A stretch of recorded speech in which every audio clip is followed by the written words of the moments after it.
네, 돌아왔습니다. 아, 정말 힘듭니다. 거의 끝장 토론이죠? 아, 진짜, 이렇게까지 오래 할 줄은 솔직히 몰랐는데, 어쨌든 일회성이라서 좀 약간 마음 놓고 좀 웬만하면은 좀 길게 얘기를 해보자 하는데 진짜 이렇게 길어질 줄은 몰랐어요. 심지어 할 얘기를 다 못했죠. 그죠? 충격적인 사실. 이렇게 말 많은 아. 사람이었을. 전국에 계시는 지금 라디오 팟캐스트 제작자 여러분들 존경합니다. 진짜 피를 토하면서 만들고 계시는군요.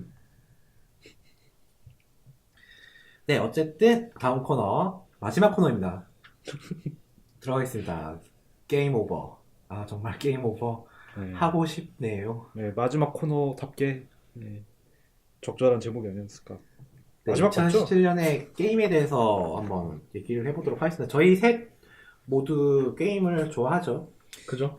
특히 뭐 동현 씨 같은 경우에는 약간 PC, FPS 쪽을 좋아하고 뭐 저랑 그 투박 씨는 그 콘솔 게이머인데 저는 그거 오래된 풀바고 플레이스테이션 유저고 네. 그 투박 씨는 닌텐도 아니, 저는 뭐, 다 합니다. 올라운더. 네, 다 올라운더. 하는데 네. 다 하는데 네. 모스트는 닌텐도인 거죠? 근데 제일 좋아하는 게임이 닌텐도 진영에 있는 것 뿐이지, 뭐, 특정 저거를 선호하거나 그러지 않습니다, 저는. 네, 그런 그 역겨운 기계적 중립 별로 설득력이 없으니까요. 네. 네, 어쨌든 이야기를 그러면 시작을 해보도록 하겠습니다. 네, 2017년에 게임이 참 많았어요. 그죠? 저도 한 20개 넘게 했더라고요. 그거 바쁘다 하는 와중에 할 건 다 했나 봅니다. 네. 네, 그래서 2017년 게임의 베스트 워스트, 힘 빠진다. 시작해 보겠습니다. 네. 뭐, 저부터 시작할까요? 네, 시작해 주시죠. 저부터 시작하겠습니다. 저의 베스트는 모두가 이제 젤다의 전설, 브레스 오브 더 와일드라고 생각을 하셨겠지만, 사실 이제 한국의 정식 발매가 17년에 안 되고 18년 2월에 됩니다. 오늘 예약 판매였던 게 아닌가요? 아니면 1월 5일부터. 그런가요? 네, 제가 정확히 일정을 알고 있기 때문에, 네, 1월 5일부터 예약 구매가 된다고 해서, 저는 이제, 그래도 이제 뭐, 안 해본 게임을 베스트라고 하긴 좀 그렇잖아요? 그렇죠. 네, 그래서 저는 일단 두 개를 꼽아봤는데요. 첫 번째는 이제, 대한민국 게임. 국산 게임의 자존심. 배틀그라운드. 네, 첫 번째로. 그리고 두 번째 베스트는 이제 잔대가리. 컵헤드. 예.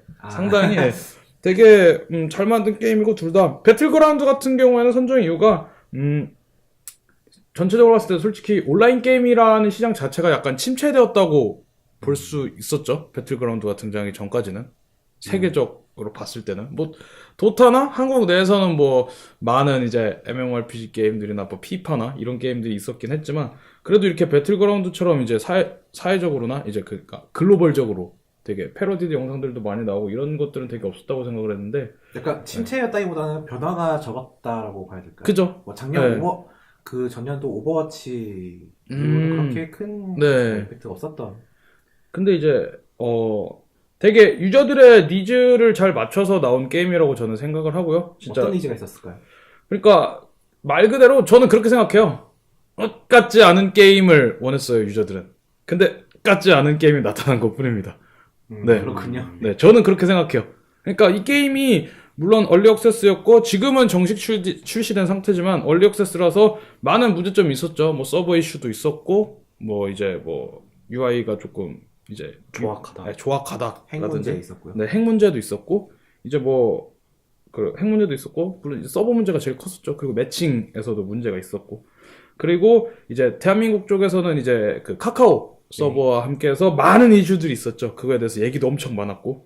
근데 그거를 감안하더라도 국산 게임이라는 태생적 한계가 있었음에도 불구하고 이제 글로벌 히트. 재밌는 게임이라는 본질에 가장 충실한 게임이 아닌가 해서 배틀그라운드를 뽑았고요. 잔대가리 컵헤드 같은 경우에는 일단 러빙 빈센트랑 비슷한 이유이기도 하죠. 그런 게임이 애초에 없었고 그리고 저는 그 컵헤드를 되게 높게 평가하는 이유 중 하나가 레벨 디자인이라고 또 생각을 하거든요. 컵헤드 그 설명을 좀 해주시죠. 컵헤드. 네, 컵헤드란 이제 뭐 그 클라우드 펀딩을 통해서 이제 그 제작이 된 게임인데요. 그 디즈니 옛날 애니메이션. 네, 1900 네. 한 뭐 30, 40년대 연대 그런 퉁의 네. 느낌으로 게임을 만들어가지고 이제 그런 흔히 말하는 이제 플랫포머 발바닥을 밟고서 뭘 쏘거나 상대방을 뭐 플랫포머와 네. 그 보스 배틀 위주가 된 어떤 그 뭐라고 하죠? 메탈 슬러 같은 네. 게임이라고 하나요? 네, 그런 거가 결합된 슈팅? 네, 슈팅 게임인데 되게 그 각 스테이지마다 보스나 이런 그 런앤건이라고 이제 그냥 스테이지를 클리어해가면서 가는 그런 두 가지가 있는데 되게 난이도가 상당히 어려움에도 불구하고 못 깰 정도는 아니다. 항상 깰 것 같을 때 저희가 죽거든요, 그죠? 진짜 이게 저도 컵헤드를 많이 했지만 네. 이 게임은 그 어려워서 나 도저히 못 해먹겠다가 아니라 조금만 더 하면 깰 수 있는데 하면서 네. 이제 30분 걸리고 이런 게임이었던 것 같습니다. 그래서 이게 되게 난이도가 상당히 있는 게임은 사실이에요. 근데 그걸 못 깰 정도는 아니다. 그래서 컵헤드 같은 경우에는 이제 프롬 소프트웨어의 그 다크 소울 시리즈랑 많이 사람들이 많이 연결을 시킨 패러디 영상들이 많이 나오는데 그게 이런 컵헤드의 레벨 디자인, 다크 소울 시리즈 또한 이제 또 레벨 디자인 많은 호평을 받고 있는 게임이기 때문에 그런 거에서 되게 높은 점수를 줘서 저는 컵헤드랑 배틀그라운드 이렇게 두 개를 선정하게 되었고요. 워스트 같은 경우에는 또 이제 국산 게임이 안 나올 수는 없잖아요. 또 이제 화이트데이. 네. 네, 학교라는 이름의 정말 최악의 게임입니다. 일단 저 같은 경우에는 이제 학창 시절에 화이트데이 정품을 그 많은 불법 유저들 뭐 대표 말로는 뭐 몇천 명의 뭐 불법 유저가 있었다고 하는데 잘 모르겠고 저는 정품 유저 중 하나였고요. 화이트데이란 게임을 100번 이상 클리어해본 사람으로서 이번에 나온 화이트데이를 엄청나게 기대를 하고 있었는데요. 실제로 나온 게임은 그냥 모바일 버전을 이제 PC로 그냥 이식한 정도? 그리고 정말 충격이었던 거는 그 캐릭터의 모션이었어요. 혹시 그 게임을 해보신 분 계신가요? 아니요, 저는 호러는 저도 영화도 호러는- 보지 않습니다. 네. 사실상 이 게임이 무섭지도 않고요. 저 같은 경우는 이제 워낙 많이 그 게임을 클리어했으니까. 근데 이제 문제는 모션이 진짜 한 90년대 초반 게임들 모션 있죠. 모션 캡처를 어떻게 했는지 모르겠는데 진짜 너무 말도 안 되는 조악한 모션이 나오고요. 그래픽 또한 뭐 21세기 2017년에 나온 게임이라고 보기도 좀 힘들고 캐릭터 디자인도 너무 이상해요. 여자 캐릭터들 혹시 어떻게 생긴지 보셨나요? 아니요? 아니 네, 저는 보기는 눈 밑에가 이렇게 애교살이 뭐 특정 분들 그 모델링이 약간 그냥 애니메이션 그 있잖아요. 그냥 애니메이션 망가책? 풍의 그런 아니요. 캐릭터를 그냥 그대로 옮겨놓은 것 같은 좀 약간 좀 원작 같은 경우가 애니메이션을 옮겨 놓은 거고요. 이거는 이제 그 현실과 애니메이션의 뭔가 합체. 그래서 약간 불쾌한 골짜기. 불쾌한 골짜기가 느껴지는. 예. 그 여자 주인공 다 이마가 뽕이 팍 들어가 있고 눈 밑에는 이제 저 애교살이라고 그러죠. 그게 빡 들어가 있고 턱은 다 V라인에다가 너무 개성 없고 이상한 매력 없는 캐릭터들을 바꿔놨어요. 뭐 그것도 그렇다 치는데 이제 또 하나의 문제는 PC로 바꾸면은 일반적으로 시점 조작을 어떻게 해야겠어요? 마우스로 하죠. 그죠? 근데 마우스를 지원을 안 했습니다, 처음에. 지금도 안 하는지 모르겠어요. 어쨌든 이게 되게 시대착오적인 거고, 화이트데이의 시작이 PC에서 마우스로 이제 1인칭 게임으로 시작한 거에 반해서, 네, 이렇게 한 거 같은 경우는 너무 시대착오적으로 생각해서 저는 워스트라고 선정하게 되었습니다. 네, 정리 잠깐 해볼까요? 네. 네. 뭐 배틀그라운드에 대해서는 뭐 특히 정리할 필요가 없을 것 같아요. 네. 네. 워낙 이슈가 됐던 게임이었고 개인적인 감성으로는 저는 원래 슈팅 게임을 잘 하지 않는데 그 온라인이랑 우리 같은 스쿼드잖아요. 그죠. 네. 공교롭게도. 네. 180시간 정도를 같이 했었는데 네. 저는 그런 게임을 장르를 좋아하지 않는데도 했었던 이유가 어떤 온라인 게임에 특히나 우리나라에서는 개인의 책임을 굉장히 중시를 하잖아요. 그죠. 예. 근데 그게 상대적으로 덜하다. 이렇게 죽어도 아쉬울 수 있지만 그거 가지고 무슨 부모님 안부를 묻는다던가 그 정도의 그런 빡센 느낌? 그런 느낌은 아니었던 것 같아요. 다음 판 시작하면 되잖아요, 바로. 그리고 그냥 뜯어. 살려만 줘도 그죠. 감사하고. 네. 손대고 있으면 살아나잖아요. 네. 게임의 본질적인 부분이 되게 단순해서 그렇고요. 네. 살아남으면 된다. 그죠. 그렇다 보니까 어떤 롤과 비교하자면은 어떤 전략을 다 알아야 되고 캐릭터를 다 알아야 되고 그런 거를 해서 그야말로 1인분 몫을 하지 않으면 욕을 먹게 되는 그런 네. 기존의 온라인 게임들과는 좀 다르지 않았나. 네. 그래서 많은 사람들이 또 좋아했던 것 같아요. 뭐 네. 우리나라에서는 그런 부분이 먹혔을 수도 있고, 뭐 기본적으로 게임이 재밌으니까 해외에서도 호평을 받고 뭐 여러 가지 기록을 많이 세웠겠죠. 네.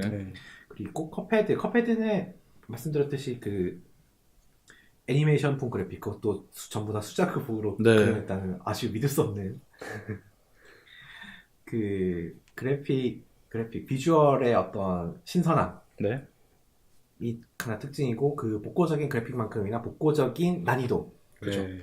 옛날 고전의 그 어려웠던 게임들, 아케이드 시절. 네, 아케이드식 게임을 떠올리게 하는 어려운 게임, 그런 것 같아요. 그래서 게임은 그 최근 몇 년간에 저도 느낀 건데, 게임이 점점 쉬워지고 있었거든요. 그죠.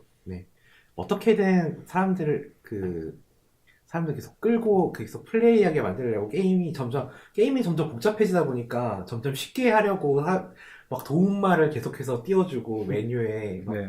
귀찮을 정도로 띄워주고 뭐 하고 그런 트렌드가 있었는데, 거기에 또 반하는 움직임이 또 생겨났죠. 네. 다크 소울을 뭐 시작해서 블러드본, 뭐 올해 나온 그 디오 같은 것도 그렇고, 좀 네. 아예 어려운 게임, 이게 정말 클래식하게 뭐 죽으면서 배우는 그죠. 그런 게임의 트렌드의 또 하나의 어떤 예가 되었던 것 같습니다. 네. 그리고 워스트로 뽑아주셨던 화이트데이 같은 경우에는 참 우리나라에서 그 90년대 말 2000년대 초반 이렇게 뭐 게임을 했었던 사람이라면 화이트데이에 대한 감정이 없을 수가 없겠죠. 진짜 하지 않았던 사람들이라도 그 PC 게임의 거의 PC 패키지 게임의 거의 마지막, 그 우리 CD 넣고 가던 그런 게임의 거의 마지막 네. 그걸 고하려던 거의 이제 사장되기 전. 그 시장이 바뀌기 전에, 네. 온라인으로 바뀌기 전에 나왔었던 그 마지막 추억 같은 작품이었는데, 네. 그 정말 이번에 PC로 나왔었던 화이트데이 같은 경우에는 거기에 미치지 못했죠. 그 추억에. 그죠. 그것도 기술적으로 미치지 못했다는 점이 정말, 이거는 제작사를 책임을 물어야 하는 게 아닌가. 2017년에 퀄리티라는 것이 기본적으로 보장이 되어야 되는데, 그것이 되어 있지 않고 어떤 추억? 리메이크라서 내용이 똑같은 거는 다 이해를 한단 말이죠. 네. 그러니까 어떤 추억을 되새기게 할 만한 최소한의 요건도 갖추지 못하면서 그 유저들에게 내놓았던 것이 아닌가라는 생각이 듭니다. 네. 이 정도로 정리할 수 있겠네요. 둥현 씨 해주시죠. 네, 저는 기본적으로 콘솔을 가져본 적도 없고, 네, PC 유저시죠? 네, PC 유저를 선택한 게 아니라 PC 유저가 된 거죠. 네네. 네. 그리고 저는 게임을 이렇게 많은 가짓수를 못 해본 게, 제가 올해 초에 한 3월쯤에 컴퓨터를 사서 많은 게임을 못했지만 그 최신 게임에 팔로우를 못해서 올해 베스트 게임은 제가 한걸 기준으로는 위쳐 3, 네, 이미 단물 다 빠진 위쳐 3고, 그리고 이제 올해 나온 게임은 역시 배틀그라운드인데, 아무래도 이유는 저는 그게 중요한 것 같아요. 그 기존의 우리나라 온라인 시장의 주류를 잡고 있는 오버워치나 롤 같은 경우는 하면은 스트레스가 받는 게임이라고 저는 생각하거든요. 그래서 제가 그런 게임들을 좀 오래 잡고 있지 못했고, 좀 롤은 몰라도 저 오버워치는 좀 그래도 늦게 좀 빨리 시작하려고 했던 편이거든요.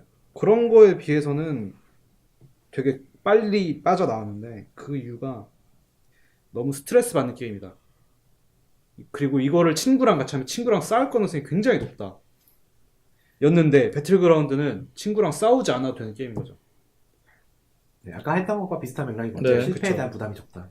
실패에 대한 부담이 적고, 성공 1등을 했을 때 주는 그 만족감. 그죠. 좀 약간 역설적이죠. 위너 테이크스 얼 시스템인데, 네. 약간 그게 오히려 실패에 대한 부담을 줄이고 성공에 대한 쾌감을 높이는 구조가 된다는 게. 네. 네. 아까 언급했던 컵헤드도 한 스테이지 깨면은, 코어 모드 한 스테이지 깨면 정말 박수치고 하이파이브 치고 소리를 지르게 만들거든요. 근데 기존에 했던 그런 게임들은 그런 건 아니었고, 좀 스트레스가 많이 쌓이는 편이 아니었나. 그렇게 생각돼서 네, 일단은 배틀그라운드로 했고 뭐 완성도나 이런 건 별개로 워스트의 경우에는 제가 또 이제 FPS를 많이 하는 편인데 제가 그 이 FPS를 최초로 시작한 게 메달 오브 하너 네. 그리고 콜 오브 듀티 이런 건 정말 그 FPS에 스토리가 있다는 거에서 뭐 그죠. 손에 땀을 쥐고 정말 네. 한 스테이지 깨면 이렇게 손 축축하고 그랬는데 영화 같은 게임. 그쵸.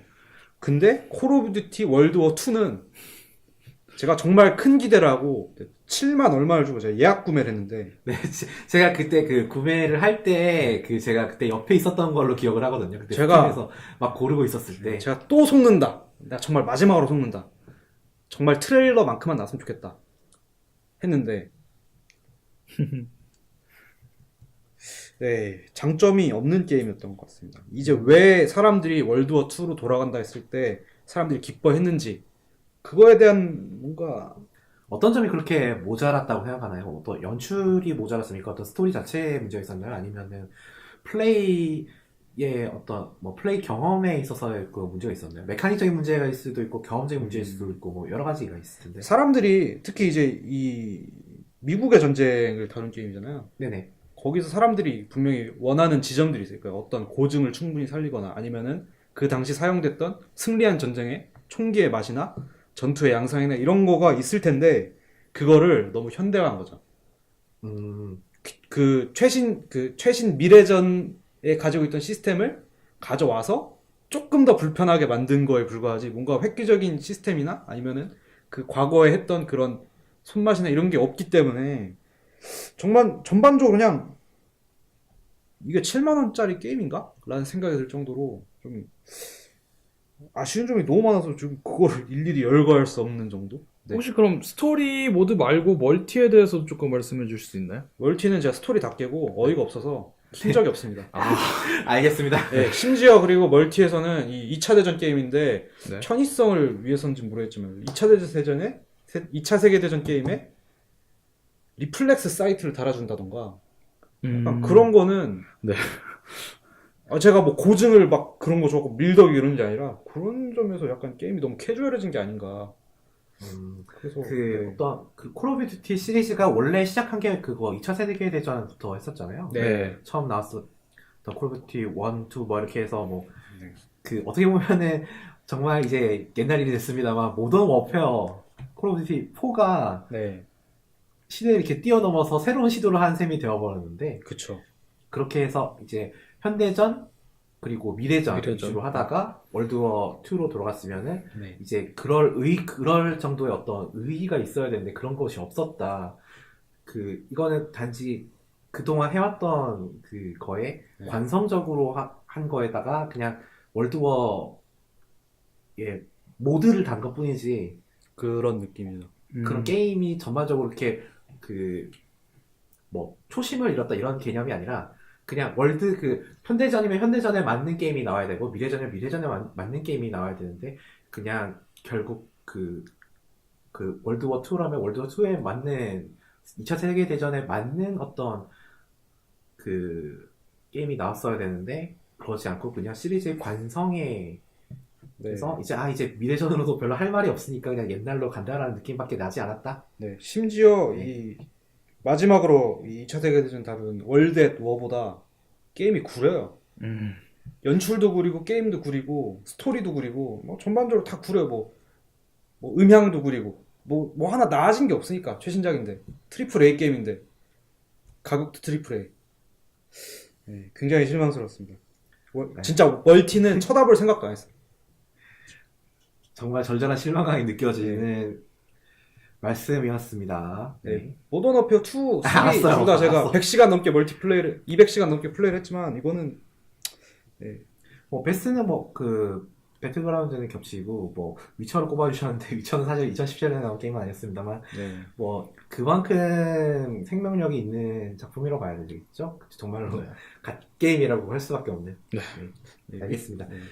네, 저는 아무래도 콘솔 게임이다 보니까 콘솔이 됐어요. 물론 저도 베스트로 배틀그라운드를 넣긴 했습니다. 즉 180시간을 해놓고 베스트가 아니라고 하는 건 좀 그렇잖아요. 180시간 해놓고 이 게임 똥게임이다라는 건 좀 모순적이죠.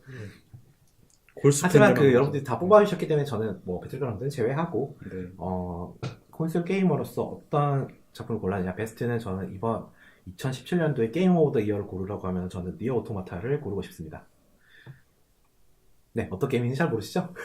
저는 뭐 얘기는 많이 네, 들어보셨어요. 조금 플레이를 해봤습니다. 한 조금 2-3 해보셨죠. 제가 타이틀을 가지고 네. 있기 때문에. 타이틀 가지고 있는데 지금 순서가 좀 많이 밀려가지고 네. 좀 이제 플레이 하시게 됐는데 니어 네. 오토마타는 그 니어 시리즈가 원래 있었어요. 네. 니어 뭐지? 니어 게슈탈트인가? 어쨌든 어쨌든 네. 해외판이 게슈탈트고 일본판이 리플리컨트였나? 어쨌든 네. 리플리컨트로만 전작은 니어 리플리컨트라는 게 있었는데 그때 그 플스 3, 엑스박스 전 세대 게임입니다. 근데 그때는 그렇게 유명한 게임은 아니었어요. 뭘로 유명했냐면은 음악이 좋다. 첫 번째 음악이 좋다. 두 번째는 엔딩을 보면 세이브 파일을 지워버린다. 그걸로 유명했죠.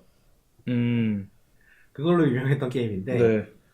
근데 이게 갑자기 올해 초반기에 굉장히 화제가 됐었습니다. 네. 근데 스토리는 굉장히 충격적이라는 평을 많이 들었거든요. 그런 충격적이고 굉장히 약간 임팩트 있는 스토리와 음악을 가지고 있었음에도 게임 자체의 재미가 그렇게 좋지 않았기 때문에 그렇게 회자가 되거나 평가를 받았던 게임은 아니었었습니다. 이어 시리즈가. 전작이요? 전작이. 네. 그런데 이번에는 플래티넘 게임즈라고 아시죠? 네. 캡콤의 데빌 메이 크라이를 만들었던 개발진들이 나와서 설립했던 회사, 대표적으로 비오네타, 네. 벤퀴시, 또 뭐 있죠? 메탈 기어 라이즈 리벤전스 했는데 사실 니어의 권리는 저작권은 스퀘어 에닉스가 갖고 있었어요. 네. 어쩌다 보니까 회사가 이렇게 팔리고 해서 스퀘어 에닉스가 갖게 됐는데 여기서 플래티넘 게임즈와 협업을 한 거죠. 플래티넘 게임즈는 이제 외주도 받거든요, 거기는. 그래서 그 소식이 알려지자마자 이게 기대감이 폭등을 해가지고 거기서 액션 명가니까 그죠. 플래티넘 게임즈를 한다고? 그러면은 스토리 좋고 스토리가 좋았던 게임이 이제 게임 잘 만드는 데서 이제 시스템을 만들고 그런 거를 한다고? 그러면은 혹시나 갓게임이 나오지 않을까라는 기대가 생겼었던 거죠. 그리고 또 여러 가지 다른 것도 막 화제가 됐었습니다. 캐릭터? 캐릭터 네. 주인공 투비의 네, 투비의 디자인도 화제가 됐었고요. 네. 그 특정 부위가 네. 굳이 언급은 하지 않겠습니다. 네. 그런 거나 아니면은 담당 디렉터 요코타로 씨 니어의 충격적인 스토리를 네. 만들어 오셨던 그분의 특이한 정신세계, 작품관 네. 같은 게 그런 것도 좀 화제가 되면서 막 하다가 이 변두리 얘기인데 그때 이게 정식 발매를 하느냐 마느냐도 굉장히 화제가 됐었어요. 한국에서. 맞아요. 네. 이게 발표할 때가 됐는데 한글화 소식이 나오지 않는다. 일본판을 사야 되나 말아야 되나 한참 간을 보다가 뒤늦게 한글판 나온다고 소식이 떠가지고 다들 만세를 불렀던 기억이 나네요. 한정판도 이제 바로 매진됐었죠. 네네, 그렇죠. 네. 근데 한정판은 원래 네. 국내 콘솔에서는 수량을 많이 안 풀기 때문에 네. 10초면 끝납니다. 네. 니어 오토마타 이게 전반적인 배경을 좀 소개를 해드렸고 제가 이게 왜 좋았냐면요. 사실 트리플 A 게임은 아니에요. 많이 쳐져나간 2A라고 해야 될까? 그 정도의 게임이라서 약간 그것도 반짝 흥행했다고 볼 수 있는데 몇백만 점 팔긴 했습니다만 밀리언셀러이긴 합니다만 2017년에 와서 이렇게까지 작가주의적인 게임이 나올 수 있는가 라는 것에 대한 어떤 신선함이 있었다고 저는 봐요. 영화는 감독의 예술이라고 하지 않습니까? 게임은 지금 현재 트렌드를 봐서 저는 이게 스튜디오의 예술이라고 보거든요. 너티독 이런 거. 네, 너티독 같이. 옛날에 예전에는 일본이 콘솔 게임의 어떤 헤게모니를 쥐고 있던 시절에는 유명한 개발자들이 많았어요. 네. 지금까지 활동하는 사람도 많습니다, 물론. 닌텐도의 미야모토 시게루나 그런 거 포함해서 그렇게 약간 감독들이 유명했어요. 네, 그거 코지마 제작자들이 히데오나? 유명했는데 크리에이터. 요새는 스튜디오가 네. 유명하잖아요. 네. 그런 식으로 됐었는데 그냥 이렇게까지 개성 있는 게임이 나올 줄을 몰랐다. 2017년에. 그럼 이건 스튜디오의 그 영향을 많이 받은 게임이라는 말씀. 아니요, 제작자. 제작자가 네. 크리에이터가 크리에이터의 어떤 그 색깔이 이렇게 강한 게임이 지금 시점에 지금 이 정도의 규모로 나왔다는 것에 굉장히 큰 의의를 저는 거기에 의의가 있다고 생각해서 뽑았고요. 네. 페르소나 5는 어떤 게임? 사실 제가 할 만한 연령대 게임은 아닌데 RPG거든요. JRPG. 네, JRPG고 이게 타겟은 딱 보면은 그거 학원물이에요. 학원물. 약간 어반 판타지의 학원물인데 네. 원래 페르소나 시리즈는 그 만듦새가 좋기로 유명을 했었고 그 JRPG의 마지막 희망 두 개가 있었죠. 파이널 판타지 두 개라 하긴 좀 그렇나? 네. 저는 파이널 판타지와 페르소나를 꼽을 수 있을 정도로 드래곤 퀘스트 껴주세요. JRPG가 대체로 드래곤 퀘스트 JRPG가 거의 대부분 몰락한 상황에서 이제 거의 희망이라고 볼 수 있는 그 시리즈 중에 하나였는데 그 만듦새와 그 주제의식 만약에 한국에서 발매를 했으면 국정감사에 나왔을 수도 네, 있을 큰일 났을 게임이죠. 네.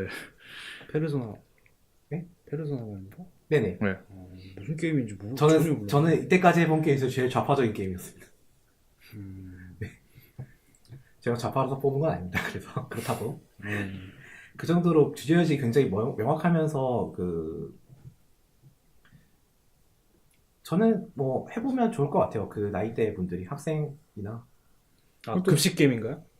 그 정도는 급식이 주제긴 한데 이제 컨텐츠도 되게 다양하고 그런 게임이라서 저희 거요 많아요. 네.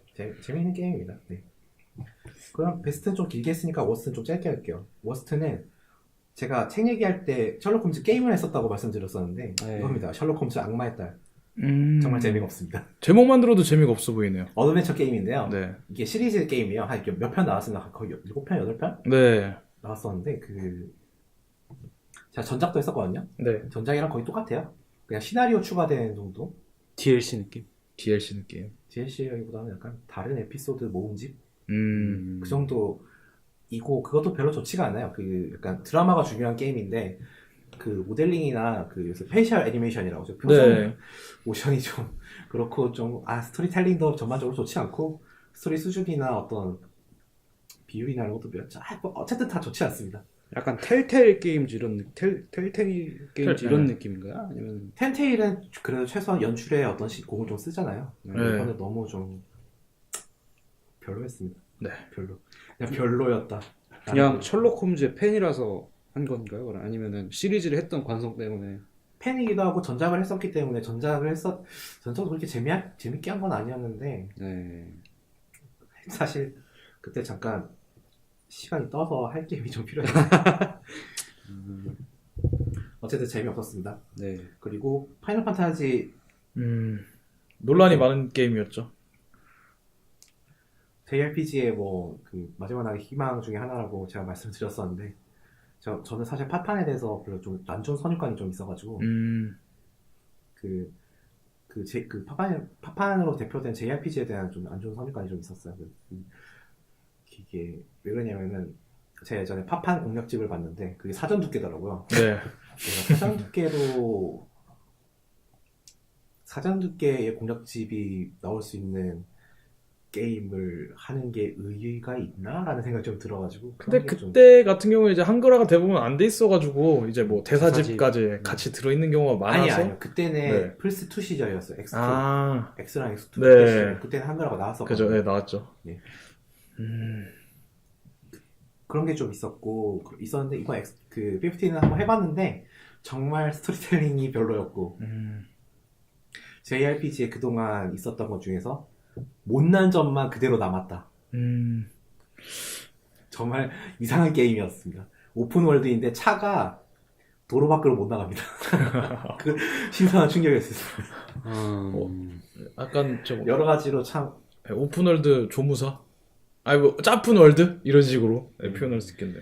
그럼 혹시 내년에 그 파이널 판타지 7이 리메이크돼서 나온다고 그거는 하는데 내년에 괜찮은 예, 걸로 알아요. 예.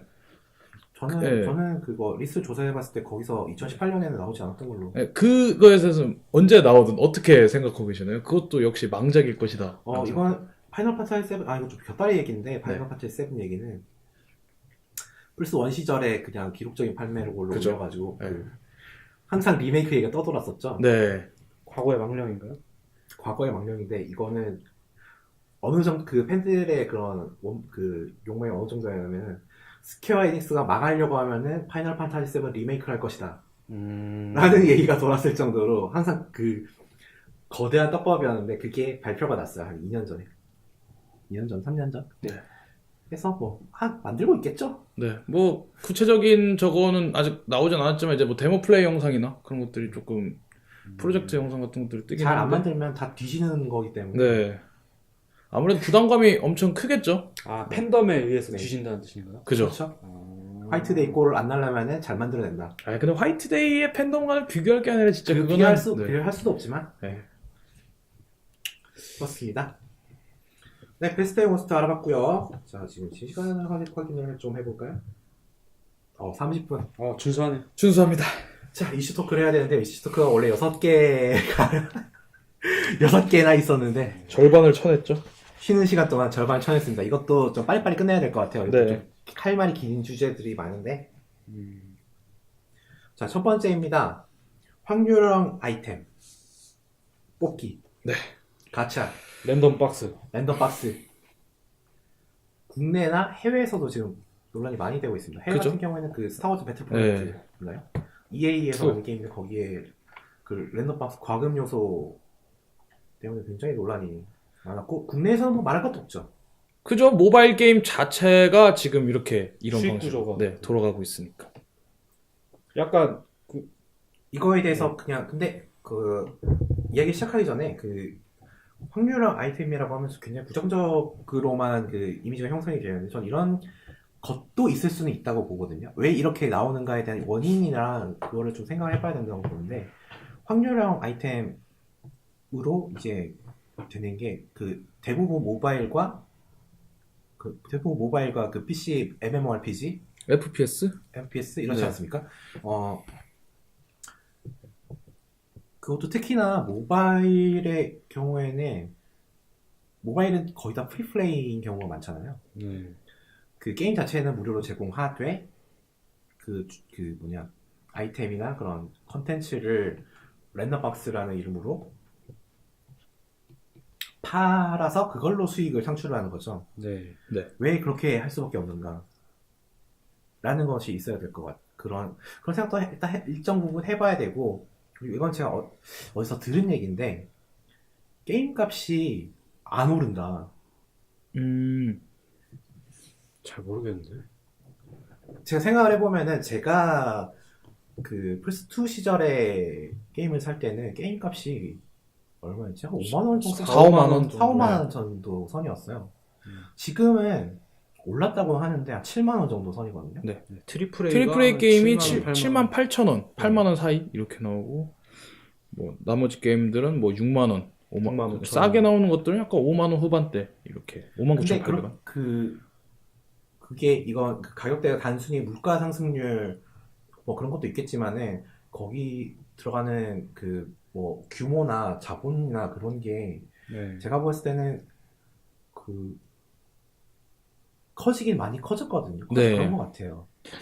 특히나 오픈월드 콘솔 같은 경우는 오픈월드가 대세가 되면서 정말 트리플 A 같은 경우에는 정말 몇 년씩 개발을 하지 않습니까? 거의 5년? 그죠. 예전에는 한 1년 개발하고 갓게임이 되는 그런 경우가 많이 네. 있었습니다만 그런 시대가 아니게 되었죠. 네. 이제는. 그렇다 보니까 그 콘솔에서 이전에는 그 DLC 다운로드 컨텐츠를 나눠서 파는 게 이 게임을 나눠 파는 것이 아니냐라는 비판도 많이 있었는데 거기에 반해서 그동안 게임 값이 별로 많이 안 올랐다. 그렇기 때문에 게임사로서는 수익을 창출하기 위해서는 그런 식으로 어떤 추가 구매를 유도하는 수밖에 없다라는 반론도 있었고 할 수 있다고 저는 생각을 합니다. 어쨌든 수익을 창출하는 거니까요. 네. 창출해야 되는 것이니까요. 자, 여기에 대해서는 어떻게 생각하십니까? 방금 말씀해주신 부분에 대해서는 사실 최신 게임 하고 싶어도 못하는 사람 되게 많거든요. 일단은 뭐 그 게임 가격이 부담되는 것도 물론 있겠지만 그 게임을 돌리기 위한 장비, 네네. PC, 고성능 PC 아니면은 뭐 콘솔, 콘솔 그 뭐라 그러죠? 콘솔. 네. 그거를 사야 되는데 그걸 못 사는 사람들은 뭐 플스방을 전전하든 아니면 PC방을 가든 그 두 가지 선택밖에 없다고 생각하거든요. 물론 살 수 있는데 그거를 내가 게임을 해야지 했을 때 바로 빰빰 사는 그 정도의 경제력을 갖춘 게이머가 20대 후반에나 있지 않을까라는 생각이 많이 들거든요. 저도 콘솔을 단 한 번도 가져본 적이 없기 때문에. 그런데 풀프라이즈 게임에다가 추가 컨텐츠로 랜덤 박스나 이렇게 뭔가 그런 거를 넣는다. 그거는 저는 모르겠어요. 제가 좀 어릴 때 했던 게임들 생각해보면 사실 이해가 잘 안 되고, 물론 모바일 같은 경우에는 그냥 게임이 구리니까 구린 대신 빠르게 만들어서 그냥 이렇게 돈 벌라고 하는 캐시카우를 만들려는 그런 얄팍한 상술이 아닐까라는 생각도 드는 한편, 네, 잘 모르겠어요. 그냥 몰라. 저는 모바일 게임도 그냥 핸드폰에 그냥 곁다리로 게임 기능이 있는 거지 게임을 하기 위한 장비라고 생각하지 않거든요. 그래서 저는 부정적으로 생각합니다. 확률형 아이템 필요한가? 아닌 것 같다. 그러면 이제 그 확률 아이템으로 수익을 창출하게 되는 이런 구조가 네. 게임 업계에 있어서 뭐 득이 될지 실이 될지 어떻게 거기에 대해서 어떻게 생각하시나요? 게임 업계에서 당장 돈 버는 데는 좋을 것 같은데 이게 이후로는 어떻게 될지 모르겠어요. 장기적으로는 부정적이다. 네. 생태계를 좀 파괴하는 그런 일이 좀 생길 것이다. 그러니까 이렇게 그 과금 요소들로만 가득한 게임을 만들지 않을까. 돈맛 보면은 자본주의 힘은 어쩔 수 없기 때문에, 그러면서 그러니까 상대적으로 그 갓겜 만드는 스튜디오들도 약간 돈맛 보고 변할 수도 있지 않을까. 그러면은 갓겜 스튜디오가 갓겜을 유지할 수 있을까, 그런 생각이 듭니다. 네, 투팍 씨는 어떻습니까? 네. 저 같은 경우는 이제 확률형 아이템이 저는 만들 수도 있다고 생각을 해요. 특히나 이제 뭐 FPS 게임 같은 경우에는 처음에 뭐 게임을 하는데 돈을 지불한다고 치고 나서 결국 FPS 게임 같은 경우에는 이제 많은 유저가 동시에 서버에 접속을 해서 즐겨야 의미가 있는 게임이잖아요. 근데 서버 유지 비용이나 계속 이제 그런 유저들 핵쟁이들을 제재도 해야 되고 비용이 계속 들어가는데 유저가 지불한 금액은 한정적이에요. 그죠? 네. 거기에서 들어가는 이제 앞서 말한 그런 후속에 드는 비용 같은 거에 대해서 그런 것들을 위해서 저는 확률화 아이템이 추가되는 것 자체에 대해서는 반대를 하진 않아요. 그리고 그것 또한 게임의 하나의 재미가 될 수 있다고 저는 생각을 하거든요. 왜냐면 이제 뭐 엄청 희귀한 거 긁어서 나오면은 기분이 좋을 수 있잖아요. 네. 그 확률형 아이템의 종류에 대해서는 저는 그 게임의 밸런스를 해칠 수 있는 치장템 이외의 것들에 대해서 말한 거고, 네. 치장템. 네, 전 치장템 위주로 얘기를 하는 거예요. 그러니까 페이 투 윈이라고 하죠. 네. 이기고 싶으면 돈을 내라. 이 식의 저희 한국 모바일 게임의 형태는 확실히 잘못됐다고 보지만 저는 확률형 아이템은 딱 그 블리자드 오버워치의 그 전리품 상자나 히어로즈 오브 스톰 그 갓게임이죠. 히어로즈 오브 스톰의 아, 그런가요? 네. 네. 그 베스트로는 안 꼽으신 것 같은데. 그거 이제 워낙에 말할 필요가 없으니까. 아, 알겠습니다. 네. 그래서 히어로즈 오브 스톰의 이제 그런 시스템. 과금을 하지 않아도 캐릭터 스킨을 충분히 얻을 수 있고, 그리고 진짜 필요한 사람이 있으면은, 그거를 이제 돈을 과금을 해서 하는 그 정도는 저는 괜찮다고 생각을 하는데, 아까 말했듯이 페이 투 윈 자체는 게임 밸런스 자체가 깨진다고 생각을 하고요. 이번에 이제 되게 2017년 모바일 게임에서 가장 큰 이슈라고 했었던 것은 역시 소녀전선이라고 할 수 있는데, 그거는 이제 뭐 과금이 필요 없는 게임은 아니지만 과금이 없어도 어느 정도는 해먹을 수 있다. 기존의 게임과 차별화되는 게 그거였거든요. 그래서 물론 이제 캐릭터 일러스트가 이쁘고 뭐 그 총기와 이제 그 예쁜 미소녀를 결합시킨 것도 있었겠지만, 저는 이제 게임 업계의 수익을 단기적 관점에서 보면 늘릴 수 있을 거라고 생각하는데, 이런 이제 페이 투 윈 서비스가 게임 업계를 살리는 것인가에 대해서는 약간 좀 회의적이라고 생각을 하고 있습니다. 네, 두 가지로 정리를 할 수 있을 것 같아요. 이 확률형 아이템에 대해서 확률형 아이템이 좀 약간 부정적으로 보는 경우에 두 가지가 있는데, 그 유저들마다 구매력이 다르다라는 점. 그쵸. 그쵸. 그 예전에는 그냥 게임을 하나 사면 그 게임은 다 동등한 거기 때문에 그거를 그 클리어하거나 아니면은 뭐 FPS나 뭐 그 전략 시뮬레이션 같은 경우에는 그 실력, 피지컬 뭐 이런 거가 문제가 됐어. 그거가 스스로 플레이어가 스스로 극복해야 되는 지점이었는데, 소위 확률형 아이템이라는 개념이 그것과 페이 투 윈이라는 게 겹치게 되면서 구매력의 그 플레이어 개인마다 차이가 나는데, 페이 투 윈, 구매를 할수록 내가 게임에 유리해지는 상황이 벌어진다면은 이것을 용납해야 하는가 라는 것에 문제가 되는 것이죠. 네. 그래서 이런 문제가 계속 생겼기 때문에 올해 게임 업계에서도 여러 가지 막 이슈가 있었죠. 뭐 내부 데이터베이스가 뭐 잘못됐는지 일부러 했는지 모르겠지만 네. 100% 강화가 되어야 되는데 실패가 뜬다든가. 네. 네. 그런 정말 웃지 못할 이야기들이 정말 많았습니다. 뭐 확률상으로는 뭐 몇 %에서 네. 뽑혀야 되는데 안 뽑히고. 그만큼의 원래 예를 들어서 뭐 1%다 그러면은 1%고 뭐 박스 하나에 만 원이다 그럼 100만 원씩 넣으면 하나 나와야 되잖아요. 그죠? 근데 그 정도 또는 그 이상의 금액을 부었는데 안 나온다. 네.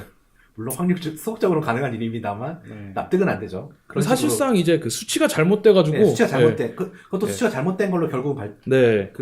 알려졌던 걸로 기억을 합니다만 네. 어쨌든 그런 식으로 유저들이 손해를 보고 막 원성이 해가지고 이제 게임업계에서는 자율 규제안이 네. 나왔었죠. 그것도 이제 그 정부의 규제가 나오기 전에 어떤 선수를 친 거라고 보여지는데 거기에 대해서는 어떻게 생각하시죠? 자율 규제를 믿어야 되느냐 아니면은 이거는 공식적인 어떤 제도적인 규제를 만들어야 하는가, 규제를 어떻게 할 것인가, 규제를 해야 된다는 것 자체에는 동의를 하실 것 같아요. 네. 네. 규제에 대해서 이렇게 간단하게 각자 한 번씩 얘기 들어오고 이 주제는 정리를 하는 걸로 하겠습니다. 네.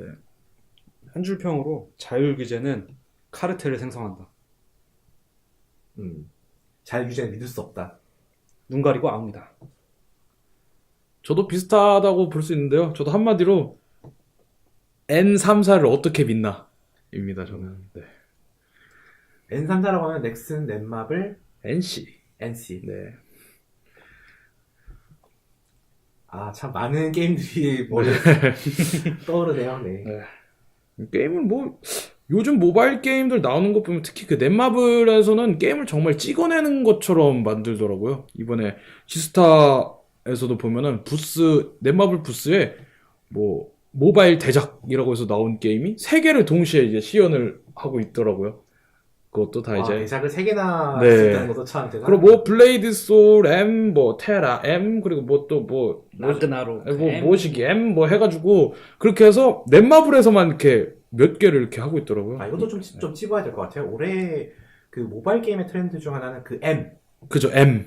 리니지 M. 예전에 PC에서 서비스하던 게임을 M을 붙여서 네. 하는 시초는 리니지 M부터 시작했습니다만 리니지 M 네. 테라도 나왔죠. 테라도 나오고 최근에는 라그나로크 제로. 네. 그리고 이카루스 M 뭐 이상한 PC에서 망한 게임까지 그냥 M만 붙이면 그냥 예토전생 하듯이 살아나는 약간 그런 형태를 보이고 있죠. 그리고 자동 사냥하는 주제. 그죠. 정말 자동 사냥이라는 것도 참 얘기할 거리가 많은 주제입니다. 게임을 플레이하는 네. 것을 자동으로 한다라는. 그러면은 그 게임 자체가 그것은 게임인가 아니면 어떤 새로운 콘텐츠인가? 새로운 어떤 형태인가, 게임이라고 할 수 있는 것인가라는 데 그 게임의 근본적인 철학적인 질문까지 다가가게 되는. 네. 저는 되게 엄청 궁금해가지고 그런 이제 그 말도 안 되는 방치형 게임이라고 하죠. 네. 방치형. 타마고치요? 예. 무슨 느낌인지 잘 모르겠는데 뭐 그런 사람들 이런 식으로 얘기를 하더라고요. 캐릭터 이렇게 성장하는 걸로 해서 되게 기쁨을 느끼고 이렇게 얘기를 많이 들었는데 그러면 저 항상 얘기하는 게 그러면은 프린세스 메이커를 하면 되지 않느냐라고 항상 얘기를 하거든요. 그게 진짜 성장 아닌가요? 그 방치고 약간 그런 게 있겠죠. 비교 우위. 다른 사람들과 비교해서 내가 9강, 나는 다른 사람들이 8강이면 나는 9강을 갖고 싶어지는 거야. 그럼 나는 그게 그거는 그런 심리가 기본적으로 뭐 있는 거겠죠. 근데 네. 그거에만 매몰 하다 보니까 그걸 약간 내가 구강을 하는 과정이 예를 들어서 내가 열심히 게임 컨텐츠를 해가지고 해서 내가 돈을 벌어서 강화템을 사서 뭐 실패 확률을 딛고 구간을 만들면 참 좋은데 구간을 사서 해버리니까 그리고 또 게임사도 게임 자체를 구강을 그냥 정상적으로는 거의 어떻게 만들 수 있나 싶을 정도로 그런 식으로 어렵게 하니까요. 네. 좀 악순환이 되는 것 같습니다. 이게 어떻게 하다가 이 정도까지 와버렸나 생각이 들지 않을 수 없는데, 이 얘기는 여기서 마치도록 할게요. 네. 더 얘기를 확장시킬 수는 없을 것 같습니다. 네. 어쨌든 확률형 아이템, 현재 방식은 문제가 있다. 규제는 되어야 된다. 하지만 자율 규제는 그동안에 한 짓이 있기 때문에 믿을 수 없다. 제도적 규제가 필요하다.